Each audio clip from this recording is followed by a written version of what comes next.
para todos, integrantes de la tercera cohorte, doctorantes de Ciencia de la Salud y nuestro profesor, el doctor Noel Gilson. Reciban el saludo de nuestro equipo conformado por la médico especialista Cassandra Lunar, el especialista Ana Gabriela Torre, del médico especialista Jordan García, de la médico especialista Alba Huitirago y quienes hablan Magíter Cienciaron Wilmer Lunar. Vamos a comentar seguidamente sobre el Círculo de Viena y de qué se trata.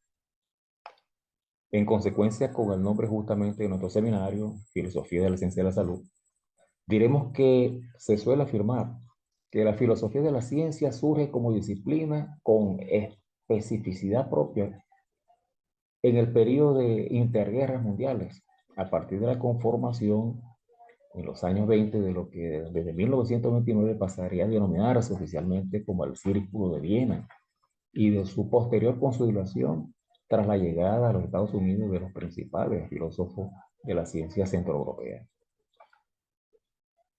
Sin embargo, su incipiente inicio se marca ya desde antes de la Primera Guerra Mundial. Recordemos que este fue un conflicto bélico que comenzó el 28 de julio de 1914 y culminó el 11 de noviembre de 1918, cuando un grupo de jóvenes, la mayoría de los cuales habían estudiado física, matemáticas y ciencias sociales, se reunían en un café de la ciudad de Viena para discutir sobre cuestiones de filosofía de la ciencia inspirados por el positivismo de Ernest Mach.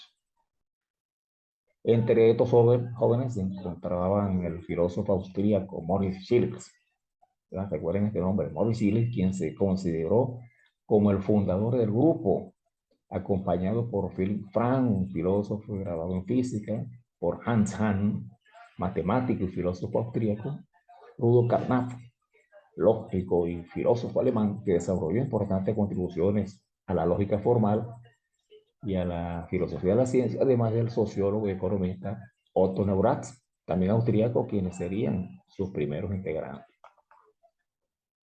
Luego de culminada la guerra, entonces, en el año 1924, a sugerencia de Herbert Fields, un físico y filósofo asistente de Schiller, se creó un grupo de debate que se reunían tal cual nosotros los viernes por la noche. Este grupo, cuyas propuestas filosóficas fueron bautizadas como positivismo o neopositivismo lógico, supuso allí el inicio del Círculo de Viena, que con el tiempo alcanzaría reconocimiento internacional.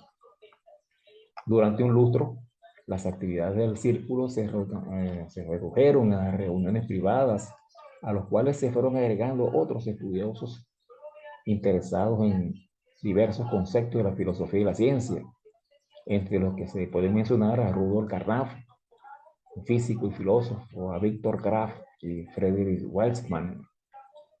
Y ya un poco después, en 1999, los integrantes del círculo comenzaron a publicar una serie de monografías y a colaborar con la Sociedad Berlinesa de Filosofía Empírica.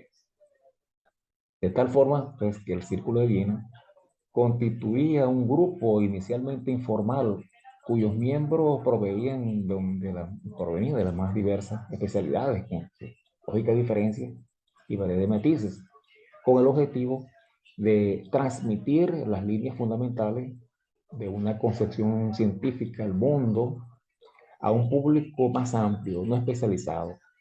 Y por ello su estilo y estructura se asemeja mucho a las vanguardias plásticas y literarias tan habituales en ese tiempo, la mitad del siglo XX.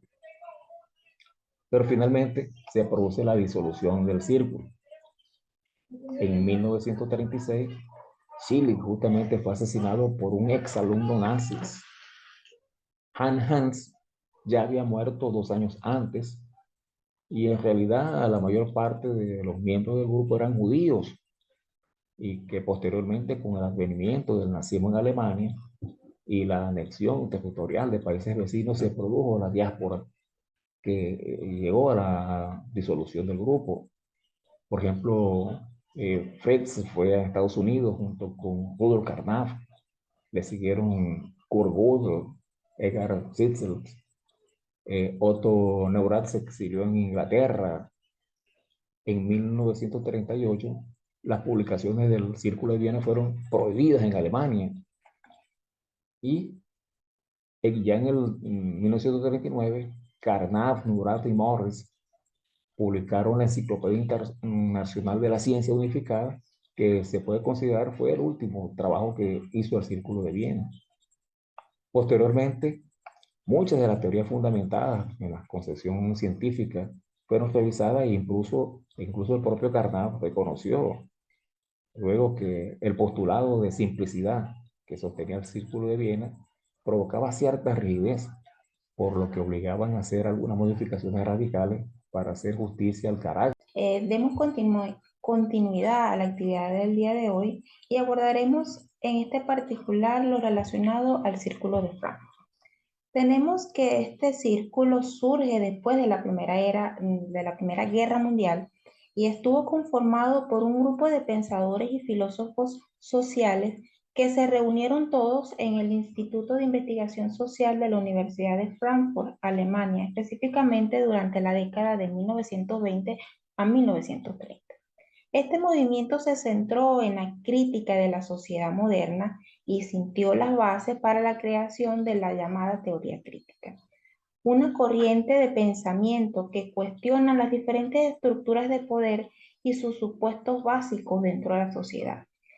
¿Qué buscaban ellos? Ellos buscaban desarrollar un enfoque crítico diferente que les permitiera analizar, cuestionar sobre todo las bases del sistema capitalista y cómo las diferentes formas de dominación y opresión se encontraban ejerciendo dentro de la sociedad. Contó con unos grandes filósofos representados en la persona de Max Horkheimer. Él fue un filósofo y sociólogo, uno de los fundadores de la escuela, y él era capaz de desvelar todo este mecanismo de poder y dominación que se encontraba presente dentro de la sociedad. Por su parte, Teodoro Adorno, filósofo y musicólogo, desarrolló junto con Matt la teoría crítica, pero enfocada hacia la cultura de las masas y de la industria cultural, y trataba de demostrar todo el gran poder de manipulación que podía ejercer estas dentro de la sociedad. Por su parte, Herbert Marcuse, también filósofo y sociólogo, fue uno de los principales teóricos de la nueva izquierda, y él abordó estos aspectos críticos, pero a nivel del capitalismo, pero sobre todo a nivel de la tecnología, y abogó siempre por una sociedad mucho más libre y emancipadora. Dentro de las principales teorías de la teoría crítica tenemos la desnaturalización de lo dado.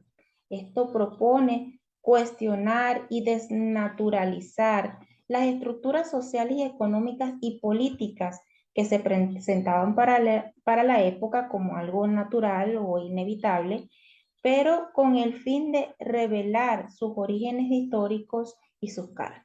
Uno de los principios más importantes es el principio de la emancipación y la libertad, y centró sus objetivos en promover la emancipación de los individuos que para ese momento se encontraban oprimidos, y también a todos aquellos grupos sociales a través de la toma de conciencia y promover esta acción transformadora.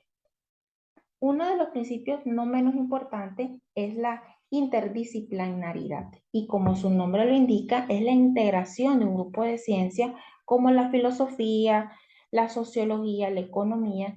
Ellas se englobaban para poder entender todos estos nuevos dilemas que se encontraban dentro de la sociedad. Por supuesto que toda esta corriente tuvo una gran influencia dentro de la parte social, cultural y política. A nivel social, como lo acabamos de mencionar hace un momento, busca cuestionar el orden social del poder y la dominación presente dentro de la sociedad. A nivel de la cultura, influyeron en el desarrollo de la cultura y sobre todo las relaciones de estas sobre el poder y la identidad y la resistencia de los pueblos. Y a nivel político es uno de los aspectos que se encuentra más vigentes actualmente y que ha evolucionado en el transcurrir de los años, y busca cuestionar las estructuras de poder y de dominación sobre la ideología, dentro de las diferentes ideologías. Finalmente, no podemos dejar a un lado el gran legado que ha dejado el Círculo de Frankfurt en la actualidad. Es importante resaltar dos aspectos esenciales, y como lo es que ella criticó lo que es el proceso de la estandarización y la serialización de la cultura y del consumo, ya que denunciaba cómo las diferentes industrias culturales trataban de homogenizar y sobre todo de despojar a los individuos de su propia capacidad de raciocinio crítico, lo cual les daba más poder sobre este grupo de personas. Otro de los aspectos que estos pensadores del círculo señalaron es la parte del capitalismo avanzado. Ellos decían que este genera procesos de alineación y de conformismo dentro de la población, lo cual limita la autonomía y el potencial de raciocinio de cada uno de los individuos. Finalmente, para concluir, tenemos que el legado del Círculo de Frankfurt sigue vivo dentro de la teoría crítica actual. Sus reflexiones sobre la cultura, la sociedad y el poder continúan siendo un desafío para todas estas nuevas generaciones que nos vamos formando. Entonces, si ya conversamos acerca del Círculo de Viena y la Escuela de Frankfurt, ahora a detalle debemos evaluar cuál es la relación que estos dos grandes grupos de pensadores tienen con la filosofía. El Círculo de Viena como tal tenía una concepción particular científica sobre el mundo y se encontraba mayormente interesada en la lógica de la ciencia. Entonces, la filosofía como tal ya ha evolucionado con los tiempos, afectando así el desarrollo científico de dichos avances y cambios que han generado diversos paradigmas. Eso también depende cómo lo deseemos tomar. Algunos de los cuales se han ido forjando y han sido también discutidos en diferentes círculos de pensadores, en diferentes grupos, y uno de los más conocidos, uno de los grupos más conocidos de pensadores se llama el Círculo de Viena. Ya todos saben que nació el 21 en el año 1921, sin embargo fue ya para 1929 cuando realizaron su primer manifiesto oficial como grupo, que fue titulado La visión científica del mundo, en el que propondían así la filosofía como un principal instrumento para generar así un lenguaje común en las diferentes disciplinas científicas, regalándole únicamente, o dejándole, mejor dicho, únicamente esta función. Es importante también que recordemos que el Círculo de Viena lo podemos denominar con palabras como movimiento científico, movimiento filosófico, discusión de científicos, tomando en cuenta que este círculo estaba integrado por múltiples pensadores, también profesionales físicos, matemáticos, entre otros. Importante hacernos la pregunta, ¿hubo aportes filosóficos del Círculo de Viena o de este grupo de pensadores? Pues sí, una de las visiones de la realidad y la ciencia propia de cada uno de los científicos, de cada uno de los pensadores de este grupo o denominado Círculo de Viena, es lo que acabaría por llamarse o por denominarse neopositivismo lógico. Entonces, ¿de qué parte este neopositivismo lógico? Esta postura filosófica, científica, fue la que proponía el empirismo y la inducción como uno de los principales elementos para ese estudio científico, para poderlo llevar a cabo, y de esta manera es que ellos suponían esa búsqueda de una unidad de lenguaje, de una unidad de ciencia, bajo la premisa de que las diferentes disciplinas fueran las que podrían, todas ellas, formar parte de una misma posibilidad, y de esta manera poder unificarse, tomando en cuenta que eran muchos los pensadores y cada uno tenía su diferente pensamiento crítico. Sin embargo, lograron unificarse en cuanto a la postura filosófica científica.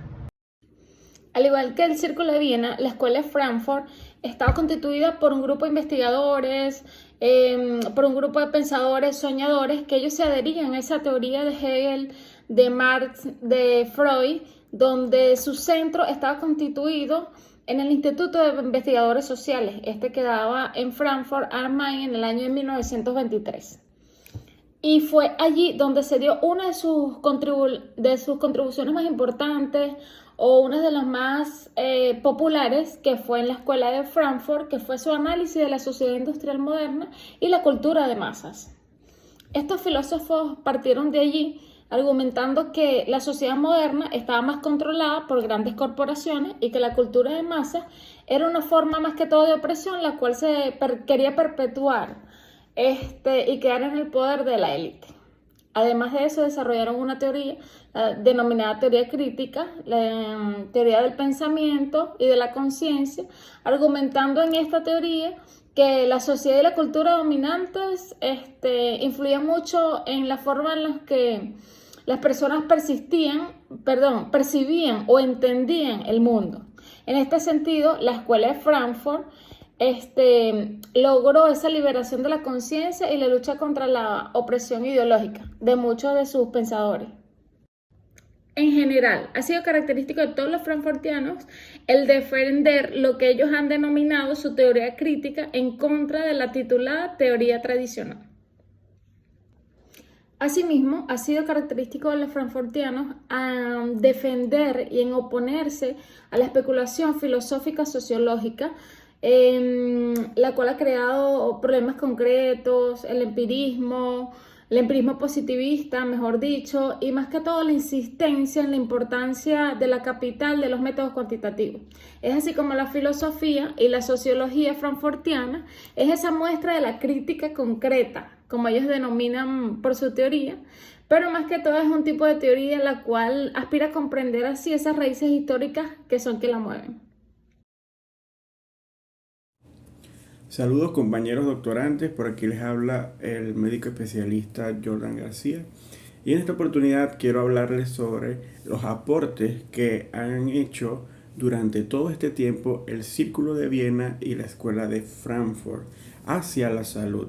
Debemos saber que cada uno de estos movimientos filosóficos aportaron no específicamente hacia la salud, pero sí a toda la sociedad y lo que hoy en día nosotros vivimos, y de ellos aprendimos muchas cosas para que hoy en práctica se lleven a cabo.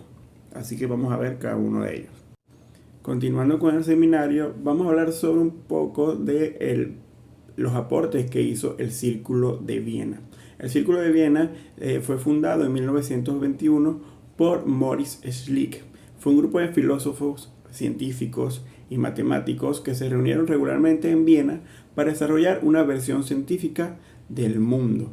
Aunque su enfoque principal no fue directamente hacia la salud, sus contribuciones a la filosofía contribuyen hoy en día en muchas cosas que podemos tomar de ella para aplicarlos en nuestro ámbito.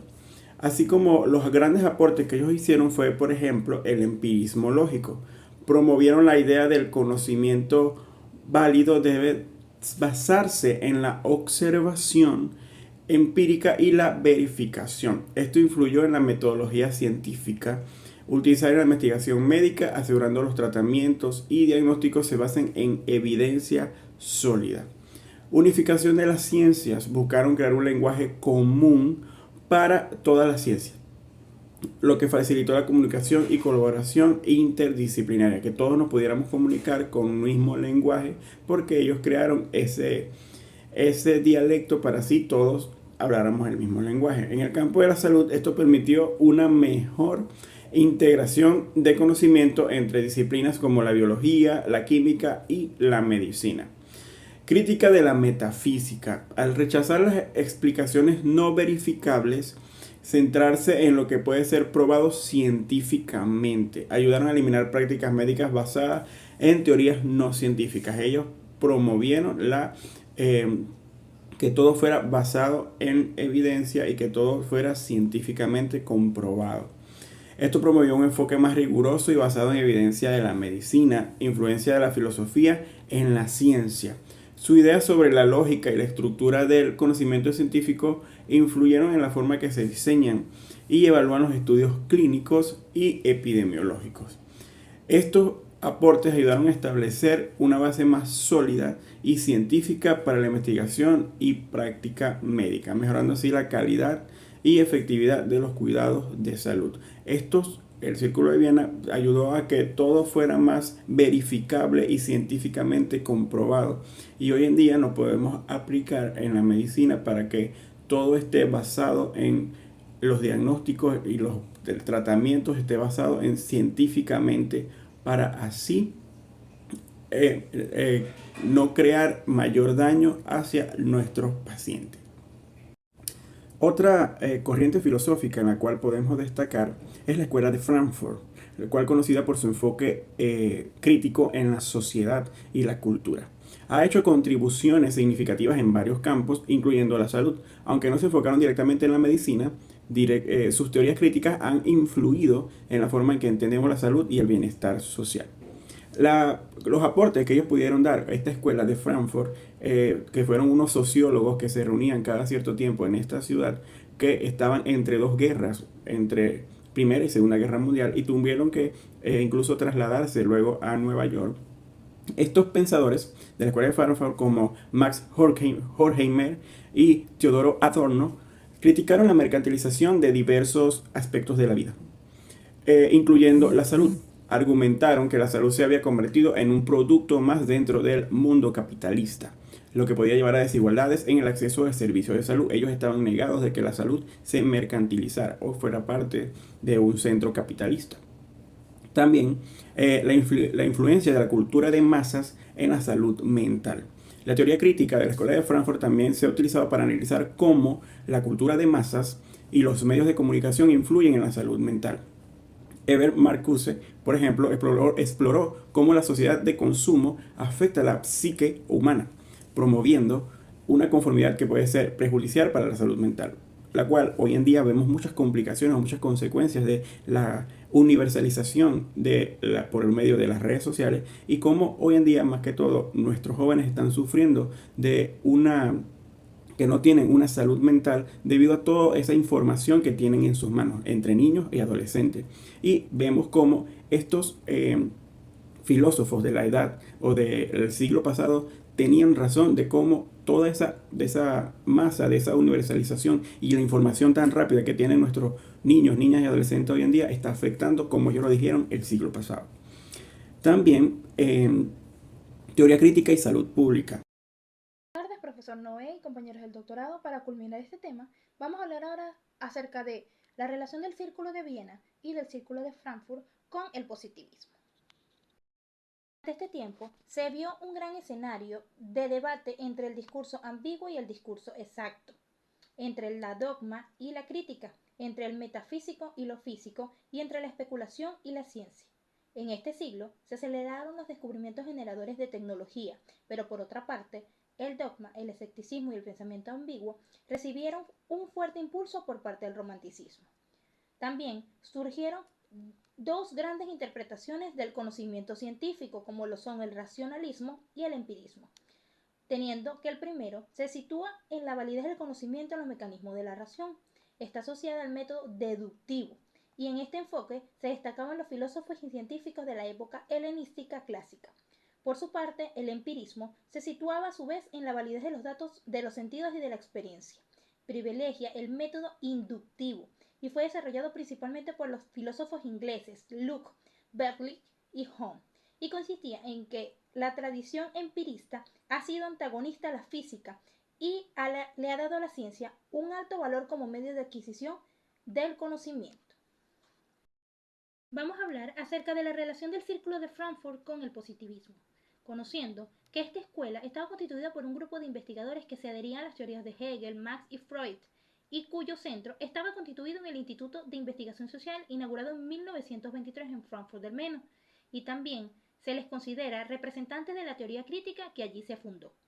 Esta se denominaba al cuerpo teórico principal de los filósofos y otros pensadores de diferentes disciplinas adscritos a la escuela. Desde esta perspectiva, la teoría crítica se opone a la teoría tradicional como a la teoría que surge en el Círculo de Viena llamado el positivismo lógico, y esto en dos niveles. En el plano social, ya que la ciencia depende, en cuanto a ordenación sistemática, de la orientación fundamental que damos a la investigación, como de la orientación que viene dada dentro de la dinámica de la estructura social. Y en el plano teórico cognitivo, denuncia la separación absoluta que presenta el positivismo entre el sujeto que conoce y el objeto conocido. Es decir, que cuanto menos se meta el investigador en lo investigado, gracias al método, más objetivo y verdadero será la investigación. De esta manera se pierde el aporte del sujeto que hace ciencia, se absolutizan los hechos y se consolida, mediante la ciencia, un orden establecido. Gracias por su atención. Feliz tarde.